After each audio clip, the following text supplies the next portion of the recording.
guys, welcome back to my channel. My name is Barbara. So on today's episode we're going to talk about how to apply to schools in Canada. So sit tight and stay glued to your seat and let's get into the video. Okay, so actually applying to schools in Canada is very easy and straightforward. So I have some steps written down and I'm going to share it with you guys. Okay, so number one, know where you're going. So you might want to do your research before you even start the whole application process. Do your research on where you're going, do your research on the kind of city you're going, their ways of transportation, their cost of living expenses, the kind of weather you're going into. Do your research about everything you need to know, pretty much about everything, because you're going to a new town, a new city, and you might want to know where you're going, their life and everything, right? Number two is choosing your school. So in my opinion, I would recommend that you choose at least 2 to 3 schools to keep your options open, just in case like you don't get accepted to this school, you get accepted to the other one. So it's really good to keep your options open, and then it will be helpful for you as well. I know it sounds like expensive, but it's actually like a good idea to have like at least 2 or 3 schools before you even start applying. And also like you might want to research what school it is and how like the tuition and everything, how affordable it is too. Very expensive to live in Canada, so find really good schools and affordable schools that you know you're capable of paying and you're capable of like taking care of yourself as well. So with the schools, you want to check for their application requirements. You need to meet the application requirements before you go on with your application. And also when you're choosing your school or researching your school, find a school that matches with your grades. You don't want to like apply to a school with like really high grades and your grades will be hit, right? So find a school that like matches with your grades and you meet the requirements too, and it's affordable to you before you even start applying. Okay, so after you found your school and you know you've met the requirements and application process, everything, you just have to follow the school's instructions on how to apply.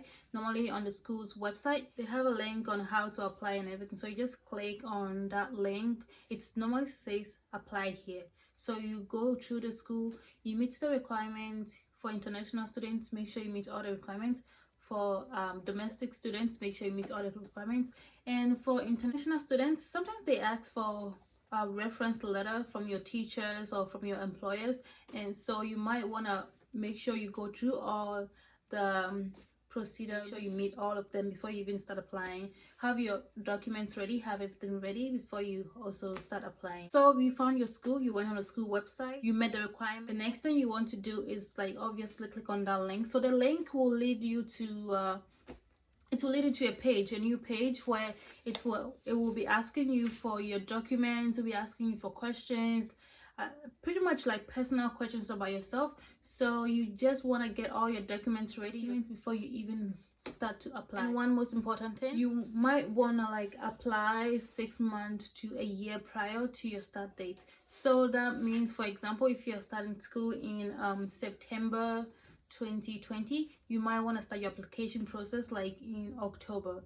So you have that time frame to upload your document, to send all documents, to work on everything that they ask you to do. And during that period, if you have any questions, concerns, you are confused about anything, you can always email the school or call the school. They will always reply to you, they will always get back to you.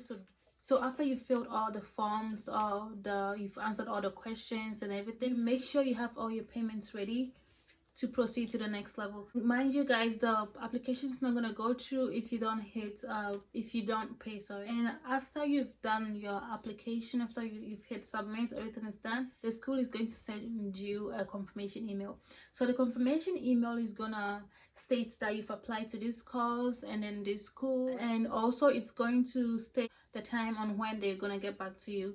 So normally the time frame is within 2 to 4 months. So within that time, you might want to check your email frequently to see if they're asking for more documents or for if there's any more updates on your application. So within the 2 to 4 months, sometimes it comes like very early and sometimes it's like very late. So you just, like I said, keep on checking your email for more updates, and if you have any more questions, always call the school, or like you can even email them.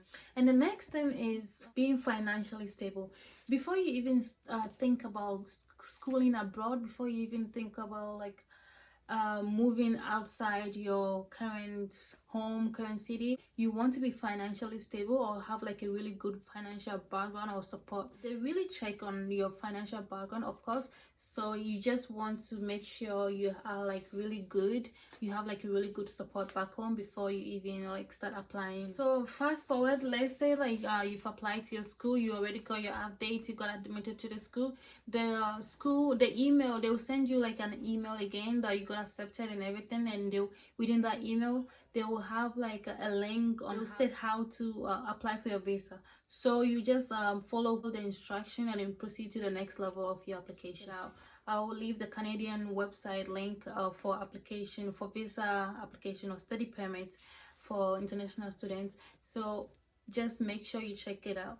And also guys, I'm not like a representative for the Canadian embassy or Canadian immigration, so I'm just speaking from experience of mine and of others. So when you get rejected for your visa, you can always apply again. Of course, you can always apply anytime you want, but I would advise you to take your time and reflect on whatever reason why they rejected you, because it's like it will help you. And if you apply again, like let's say you applied, you got rejected last week and you applied the next week and you got rejected again, they will see you as very desperate, and then it will look bad on yourself. So just take your time. There's like a time within like your first application, your second application, so they don't see you as like a very desperate person. There is always like agencies out there that are like willing to help. I know it's like expensive, some of them are very expensive. As of now, I don't know of any agencies, but I would advise you to like find like a very accredited agency that can help you with your application, your school application, and your visa application as well. You might want to make sure like the agency have like a really good review to avoid any frauds or any inconveniences in the future. And also guys, I'm going to make a video about like school recommendations or like affordable schools you can apply to in Ghana, so stay tuned to that video. So guys, we've come to the end of the video. Do not forget to subscribe, like, and share. And if you think this video was very useful to you, leave a thumbs up. And if you have more questions, and if there is anything that I did not cover that you want me to share, you can always message me on my social media. Thank you for watching my video. I hope it was very useful to you. Have a good day, lovelies.